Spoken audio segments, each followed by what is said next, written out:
The Spotlight brought to you by Beacon Plumbing. Good evening and welcome to The Spotlight. Thanks for joining us. I'm David Rose, and tonight we're going to pay tribute to a hero. But yeah, this shit is right here. This I forgot what the fuck I was saying. What the fuck was I saying? Man, I didn't like me. I usually got a good memory, man. I feel like I'm smoking weed again and shit. I feel like I'm smoking weed again. But anyway, this kid's got bail. This kid's got a bail, and he has to come with $2,500.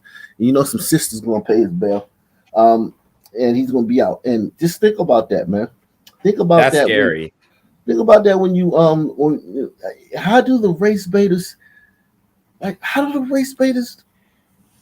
how do they do this? How do they keep it up? How do you gliders let them continue to peddle this racism shit? That shit makes no sense. I have no answer. I mean, no solutions. And this is South Carolina. Like, don't get it fucked up. Like, this is supposed to be one of the most racist states in the South. Ain't nothing but a bunch of I know a bunch of people from South Carolina because DC, everybody from DC's roots is either North Carolina or South Carolina. So you always meet people with roots in South Carolina. Ain't nothing but a bunch of goddamn niggas down there living nigga lives, not even tripping off. White boy say something, they smack the shit out of white boy. Right. White boy, look at him wrong. White boy cough, and they don't like the way he cough. White boy sneeze, and he don't like the way he sneeze. White boy getting his ass whooped. Repeat offenders are running wild. The violence and disregard for the law is rampant, and the politics aren't protecting people like they're intended to. And innocent victims are being hurt and killed every week. The question, again, I've heard from many folks when white people, there's so many times white people say, well, I was afraid, or I'm afraid of black people, that it seems sometimes this is just an excuse to justify practicing racism and even killing a black person or large numbers of black people where there is nothing to be afraid of, and the white people themselves don't even seem to be fearful. It just seems that they wanted to practice racism, including killing a black person. And they just wanted to get your thoughts on that. Well, see, in other words, we have conscious and subconscious thinking. And so let's say a fear can be at a subconscious level in terms of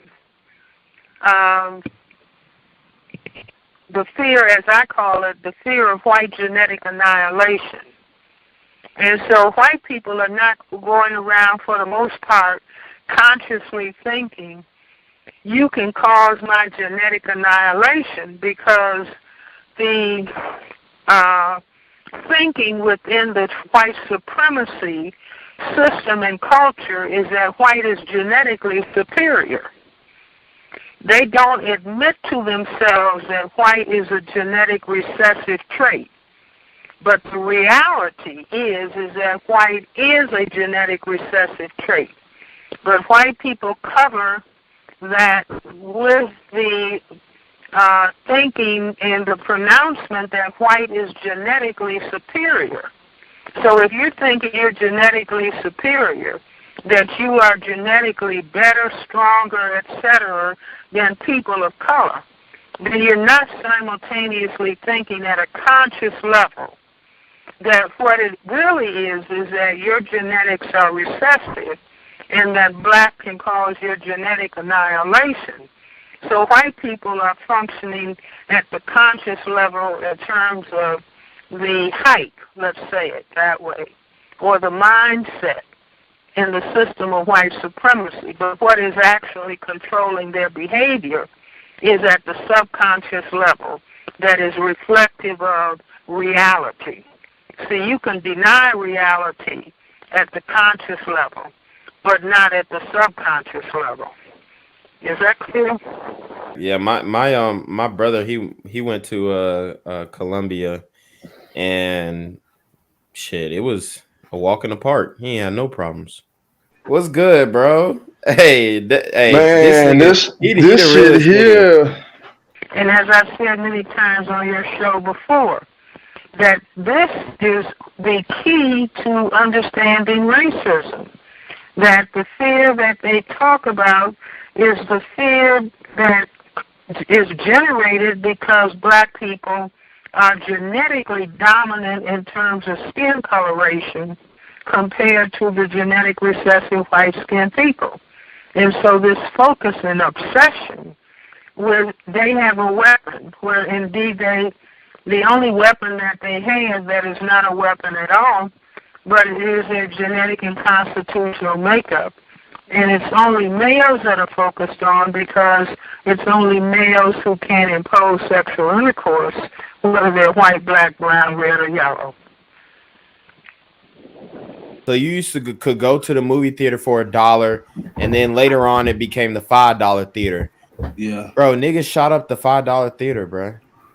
And now there ain't no more dollar theater. Now you got to go to the movie theater like 20 minutes outside of town, and then they got GSP at the door always, like standard.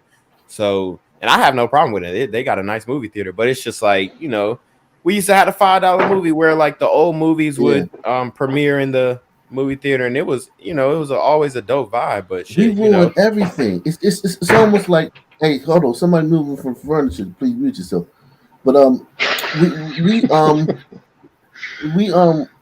we definitely ruined everything. Like it's insane. Like we just it's like this really like it's bad. Bro. It makes you feel bad, man.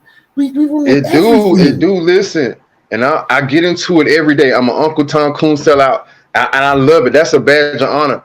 The club right around the corner from me. Tell me how that is being because I know you amongst the people. You like how I used to be before I moved to this place. Man, because I see the cats who used to run around, with gliders. They live in that good life, and all of a sudden now everybody's Malcolm X on some woke shit. They Malcolm X. And I'm like, wait a minute, that's not how this works, bro. This shit is called personal accountability. When I got into trouble and shit, I had to man up and handle shit. You know what I'm saying? It's no systems and programs and dilly-dally calling, saving. No, you man up. So I was telling my cousin, like, we gonna see where we at when this bond hearing come out. Cause I'm telling you, man, this shit is some new shit. Like, you get burned down here. The shit he did, shooting, man, you get burned for less than that. This man and this guy that's representing him, oh man, he's wokey woke. I'm talking about he used to party downtown 5 Points with so many gliders. Like he eating this up right now. Like to sit here and defend this cat, he eating this up right now. Let me play this might be a breakthrough case for him, honestly. Let me play this video. Let me get this nigga with a lesser charge. Let me get everybody up to speed who's just joining us. I guess the one thing I did want to ask, because this comes up a lot where we hear that white people are afraid of black people, and this can even be happening at a subconscious level for the white people, particularly if we're talking about white enforcement officials that are involved in these shootings.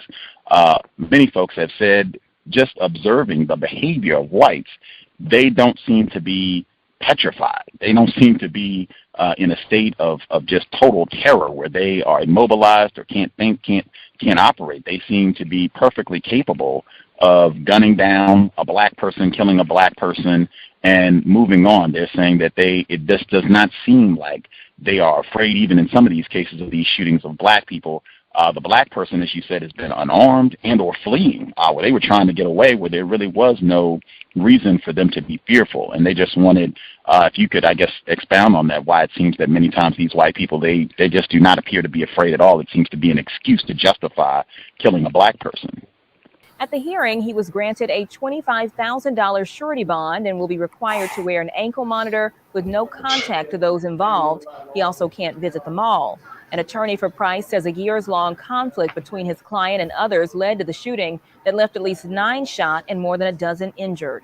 Meanwhile, we're hearing from Price's family tonight, who say he was there shopping when the shots rang out.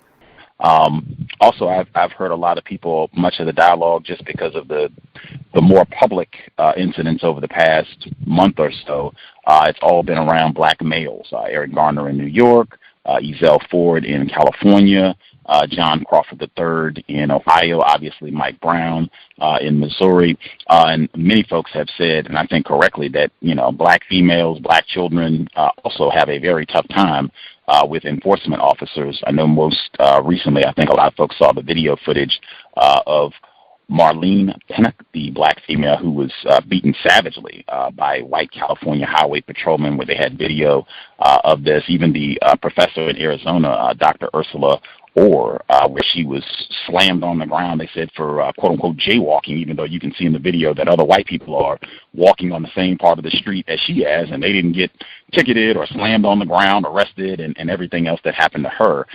Do you think that should be an important part of the dialogue as well, that this does not just happen to black males?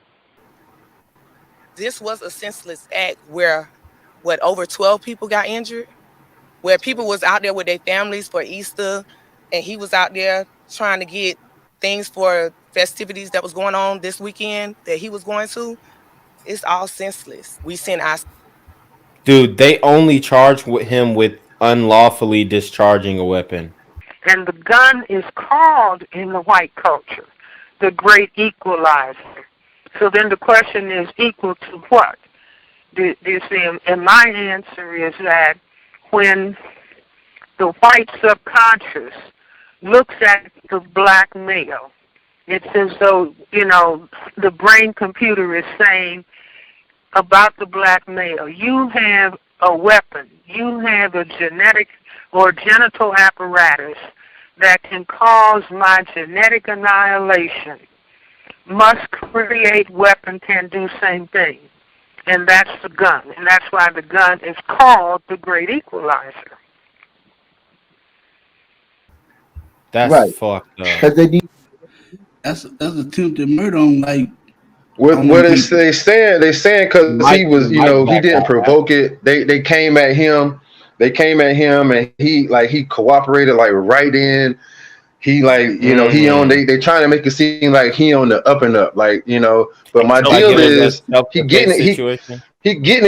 Yeah, he getting into it with cats on it. It's an ongoing feud. Come on, man, y'all cats got to have some kind of in the mall, bruh. This that kind of energy that when I see you on site, shit, on God, come on, bruh. You gonna put 9, 10, 13 people life in jeopardy. A criminal looks nice, kind of. He smokes hash and shoots the whatever drug, but basically he's a nice human being. He's creative.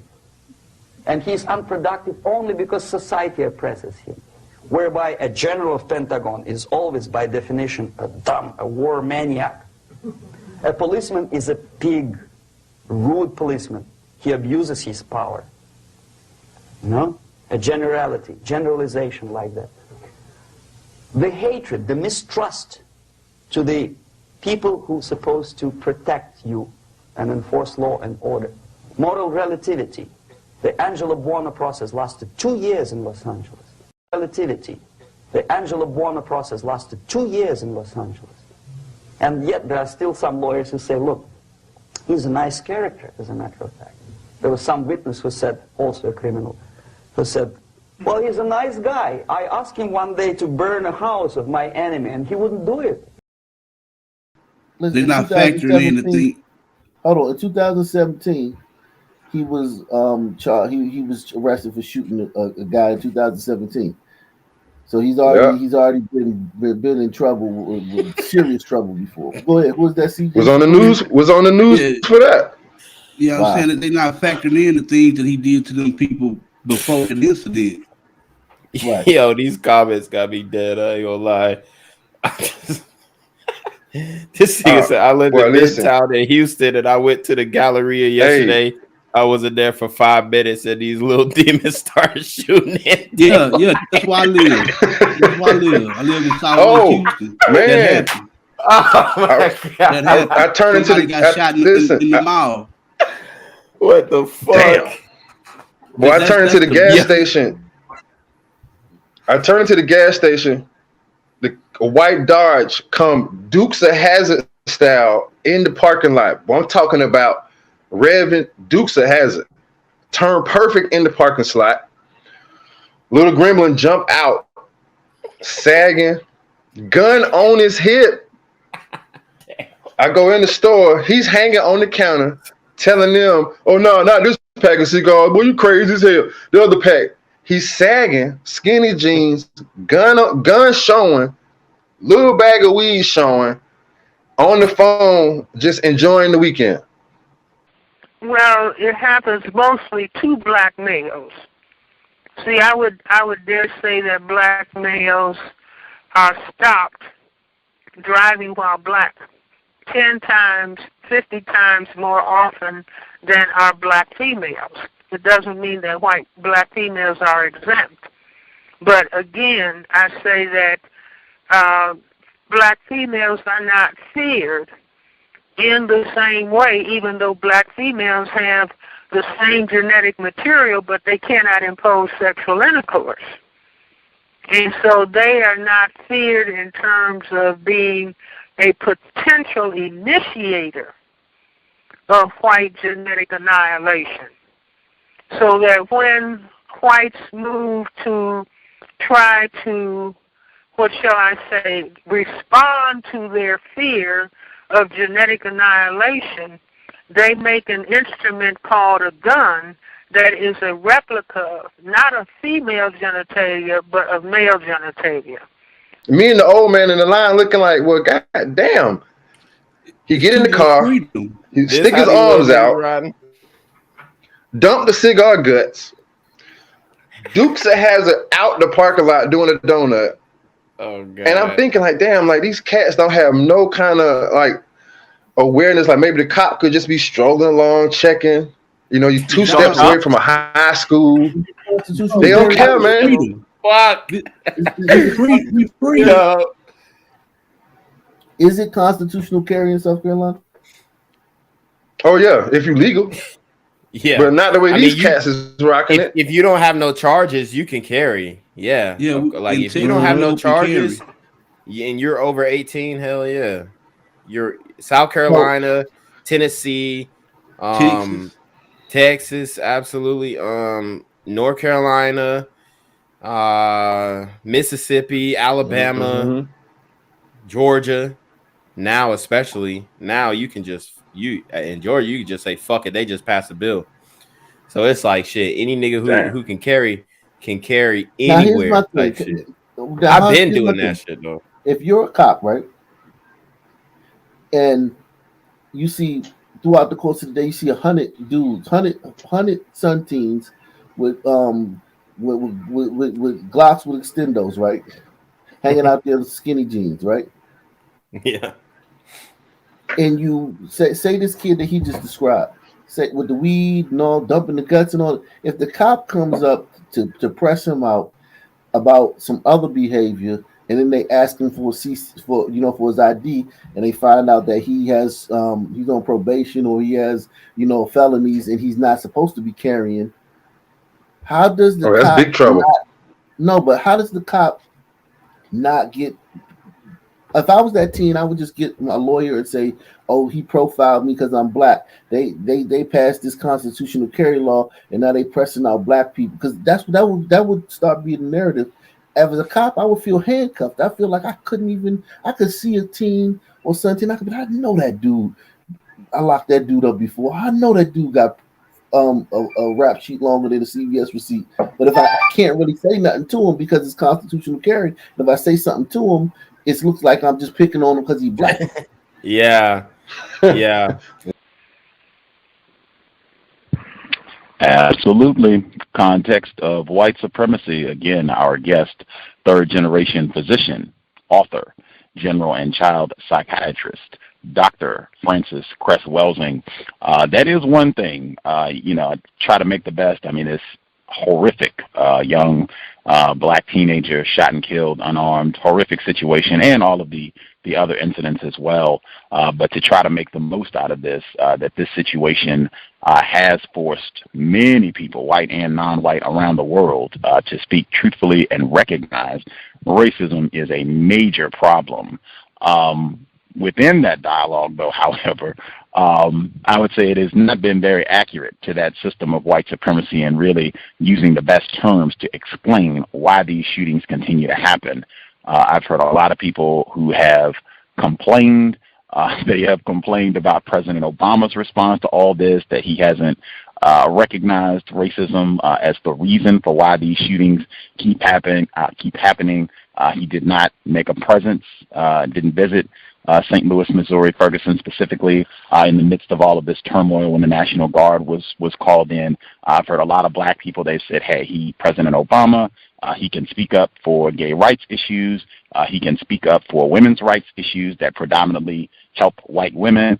How come he cannot speak up and be vocal for black people when we are being literally slaughtered in the streets? What would your response be to folks who are frustrated with President Obama's response? Well, I would say, number one, let's just look at what the system of racism, white supremacy does to President Obama, who is a black man. Even though his mother was white, he's a black man. That he is demeaned and degraded and frustrated in every attempt that he makes to respond to various problems. And when he came in office, the response on the part of the Congress that is overwhelmingly white and male was that we are going to try to make you fail. You see, so I would say basically he is a CEO of a company he doesn't own. That we are in a system of racism, white supremacy, that even though a black man is president, the preponderance of power is in the hands of people who classify themselves as white, and they will tell him what he's going to do and what he's not going to do, or whether he's going to be able to dialogue about race and racism, or whether he's not. Like, I have given a lot of praise to the Attorney General Eric Holder because he made the profoundly important statement, raised the question, are we a nation of cowards being unable to talk about racism? But I understand that he got in a lot of trouble and difficulty about that. Yeah. It is a little confusing, definitely. I mean, but damn, like you can't walk around sagging with your ass out with the gun poke. Now, what if I was a nutcase? I just walked in the store, I see that, I push you a little bit, take your gun, then what? Yeah. Dude, bro, these dudes will steal in Atlanta, they will steal the gun off your hip. They will walk up to you, grab the shit off your hip. That shit happened, and there was a shootout. There was a shootout at the gas station, at a Shell gas station. One of these little niggas had, tried to grab the gun off this dude's hip and then ended up shooting an innocent father of, like, I think he was a father of two or some shit. He had some daughters or whatever. Yeah, they killed him. I did a story on it a few months back. But yeah, man, and they tried to steal the gun off the dude's hip, and then the dude started busting back because he had his shit locked in. And then it was like a 14-year-old and a 16-year-old, and they were shooting back, and then hit an innocent man. You know what I mean? I'm telling you, these niggas don't give a fuck. Oh, hey, but let me tell you, the lady was in the mall. My girl went to go to church with. She was so close to the gremlin when he turned to start shooting. He turned right over her and when he started blasting, and that's how they was able to duck up under him and run out the mall. Let me play this video. I'm afraid of the black man. He wants to attack me. And so then if you ask a white female, what is your ideal mate? She doesn't say tall, blonde, and handsome. She says what? Tall, dark, and handsome. But it's projected as though the black male wants to attack her, whereas in reality, she's thinking my ideal mate would be tall, dark, and handsome.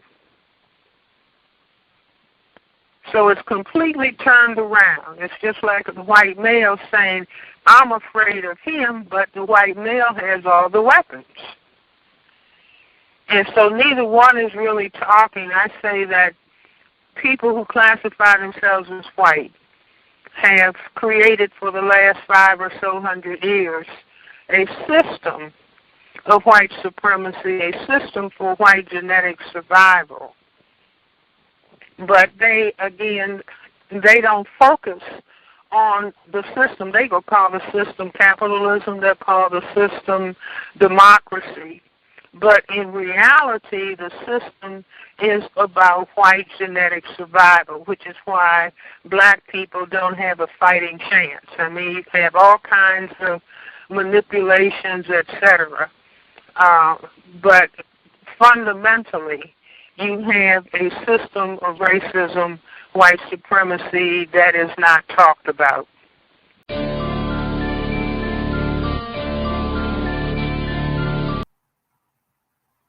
You know what I'm saying? And I've lived my life as a Southern man, a stereotypical Southern man, to many degrees, even though. And I'm saying it ain't no solution. I think that's a bridge too far for a lot of people, man. A lot of people like, I secretly watch him. Now, don't get me wrong. A lot of them watch me. They secretly watch me. They just ain't gonna tell nobody.